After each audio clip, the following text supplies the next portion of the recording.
switch to a bit of a longer line.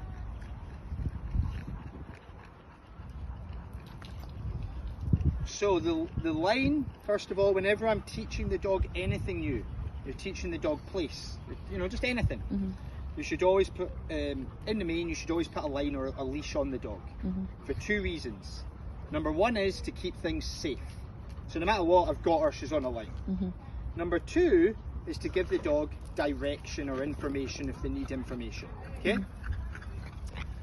Now, generally, when we're using e-collar and prong, or whatever is attached to you and the dog, should always go at the highest point of the neck. The e-collar in this case would sit below it, okay? So this is really good, like as a mild distraction for her. Even before without e-collar or anything, that would have just set her off. You know, oh my goodness, who said you could play? I'm telling you all off. So right now, my setup, while I'm teaching e-collar, I generally have the e-collar at the top, prong below. Why? Because I don't want, and I want her to take that, yes. I don't want the prong to be moving the e-collar. Like say she goes over there and I pull her a wee bit. I don't want the prong to be pulling on the e-collar and moving it around, because it's important where it's touching the muscle. So I know here the prong isn't interfering with the e-collar at all, it's sitting in one position. I'm setting it just below the ear. That's really where we're looking for the prong, the e-collar to be, just below the ear. And what I'm going to do is I'm going to find the lowest level that this dog feels. Morning. So what you're going to observe here, when I'm saying the word tap, I'm pressing a button, okay, just so you know.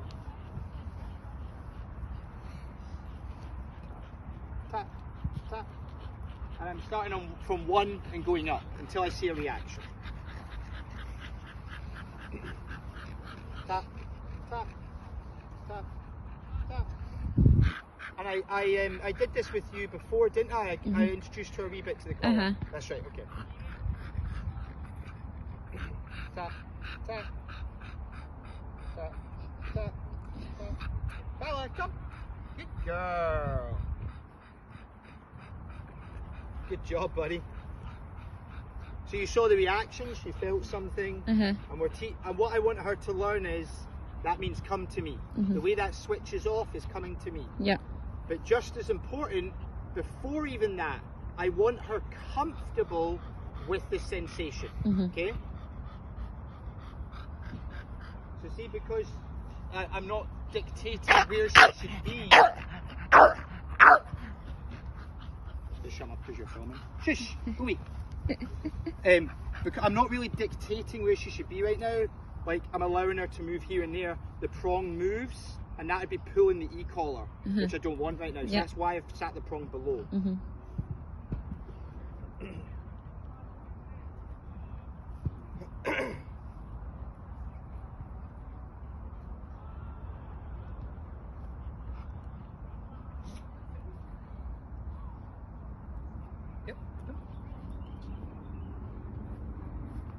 So all I'm doing here first is I want her comfortable with the feeling. Not even knowing what to do with it. She kind of does because we've done a bit before. So she kind of knows, oh, that's that man, and she walks to me. But my first thing is I want to teach the kid the piano, but they're scared of the piano stool. I kind of teach them the piano. So the first thing is, Nala, come. Vala even. We'll call you Nala and Vala, right?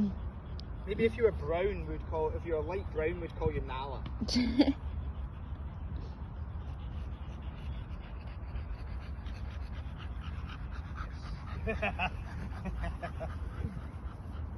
So all I'm doing here is just playing about with different numbers, trying to get her just to where she feels it and is kind of like, yeah, cool. I'm not wanting a dog going, but what if she gets used to it? No, I want her used to it.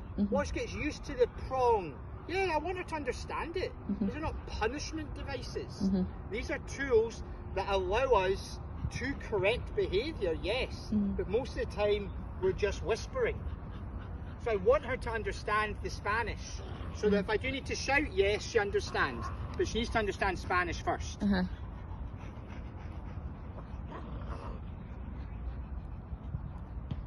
Vala, come. Yeah, good girl. Just so you know, right now I'm on a 7. Right. Okay, just the numbers don't really matter, to be honest, okay? The dog's reaction matters. Because that could also be 57, right? But it's going on the dog's reaction. Not helpful. Not helpful. And the thing is, he's definitely can't even hear me. But this part is so important that I'm just slow, take my time, okay? So I get a good level. Now, just so you know, when my hand's in the air, I'm pressing the button. The amount of time my hand is in the air, that's how long I'm holding the button for. Right. I'm ideally looking for kind of like 1 to 3 seconds. If I'm just tapping it and she's hitting the roof, it's too high. There's a time and a place for that. She's about to run on a road, she's about to eat a dog, that doesn't matter. I'll correct that behaviour. But in the main, I'm looking for kind of 1.5 seconds. If I'm holding it for more than, say, 3 or 4 seconds, it's probably